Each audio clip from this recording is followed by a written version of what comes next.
Criticism of Donald Trump dominated the skies above Pasadena, California, ahead of yesterday's Rose Bowl. The message in skywriting there saying Trump is disgusting. But the even bigger political story may have come during the game itself, a blowout in which Stanford beats Iowa, that some are now blaming, yes, Carly Fiorina. Ahead of the game, the GOP presidential candidate turned to Twitter to shun her alma mater, Stanford. How could she? In favor of Iowa, where voting begins in less than a month, writing, "Love my alma mater, but rooting for a Hawkeyes win today." Twitter users mocked Fiorina for the apparent pandering, and the hashtag Carly curse was born. The move seeming to backfire for Fiorina along the way, one of many presidential hopefuls whose campaigns have failed to catch fire in 2015. Here to take a look at that very issue, our panel taking a look at the Carly curse and the other struggling GOP candidates. It's Washington Post national political reporter and MSNBC political analyst Robert Costa. All right, so first of all, you know, I went to Berkeley, so I'm not a huge lover of Stanford here. But I must say, Stanford grads aren't necessarily huge fans, rabid fans over their team. The Carly curse, it just shows that her 1% needs some help in Iowa.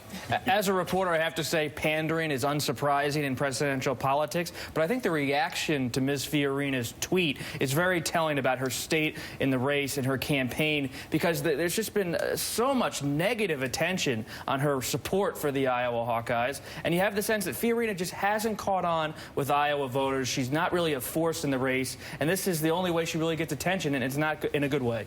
You know, as we look at not only Fiorina, but the others, if you will, Ben Carson, we have news over the weekend, Jeb Bush we had over the last week. Are we now, as we move into this first weekend, this first month of 2016, in the final winnowing period that we have been looking for so long? This is certainly the beginning of the final lap. I spent a lot of time with Dr. Carson at his home last week, and then I talked to his advisors in the last couple of days. Mass resignations in the Carson campaign. And you really see for so many campaigns that last 4 weeks before voting begins, it's not just a winnowing process, but it's a time when you start to really have to have the money, the momentum to stay in the race. Senator Graham got out. We could have some more people get out in the next few days. This is a tough time, and if you don't have the resources to go long, to really survive a protracted primary fight, you maybe start to think to yourself, it's time to get out. Panel in just a second here, but you mentioned you were sitting with Dr. Carson here. Did he discuss what we have just learned about over the last several days, that he has now gotten rid of 3 of his lieutenants and now moving in some others from the bench? He spoke about his frustrations with his own staff. He said, I'm a calm guy, and my staff wants me to be more combative. They want me to be a fighter against Donald Trump. I'm not comfortable with it. He didn't really say he was going to fire his staff, but he said he was really becoming increasingly unhappy with them. And then when his staff heard his comments, they said, well, I think we're going to resign. We've lost the confidence of the candidate. And you saw some really candid comments coming out of the resigned Carson staffers. They said, we've just had enough. We raised $20 million for Dr. Carson in the last quarter of the year, but we just don't feel like this campaign's going anywhere. This is when the presidential campaign hits a boiling point, and everyone's tension that's been simmering for months, not just in the Carson camp, everywhere I report on, you see it happening, boiling up. Caton, is he done? Close, really close, and I've been on presidential campaigns and numerous ones, and you're right, it comes to a boiling point, and usually when that happens, either something good or something really bad is. And you can tell that Carson was not your standard candidate. That's what made him popular. But when you look at his organization and who he has, ground games aren't there. I would say that both Carly and Carson will never make it to Super Tuesday. Yeah, and the last week we also had the issue of Jeb Bush, you know, reallocating resources to some key states. Well, look, you can do that, and Jeb Bush, this is his second, third, fourth reiteration, reorganization of his campaign. At this point, it begins to look bad.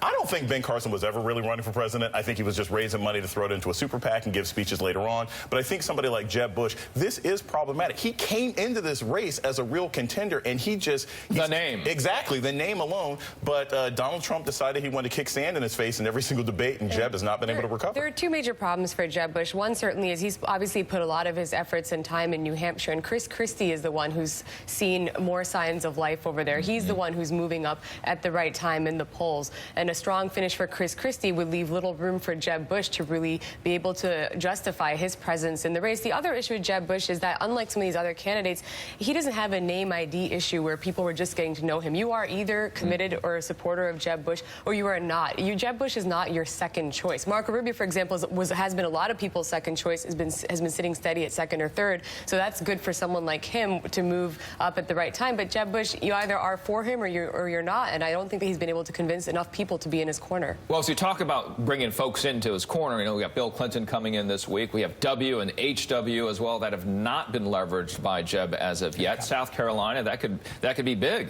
No question. And one point to that last is that Donald Trump needs a bigger field. So let's see what he does. Donald Trump needs more people in the race. His base is there.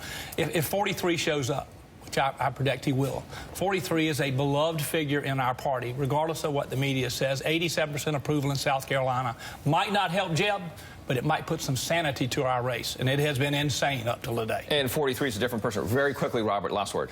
I think the thing to watch this week, Donald Trump's television advertisements. This is a turning point, a move to a more traditional model. If Trump really starts to spend money on the campaign, that's going to make him a threat, and it's more than just being on television for interviews. He'll have a message on the airwaves. Hard to believe he's just turning on that spout, right? He doesn't want to spend his own money, Richard. Well, yeah, there's a lot of money, no doubt. MSNBC political analyst and Washington Post political reporter Robert Costa, thank you so much for joining us on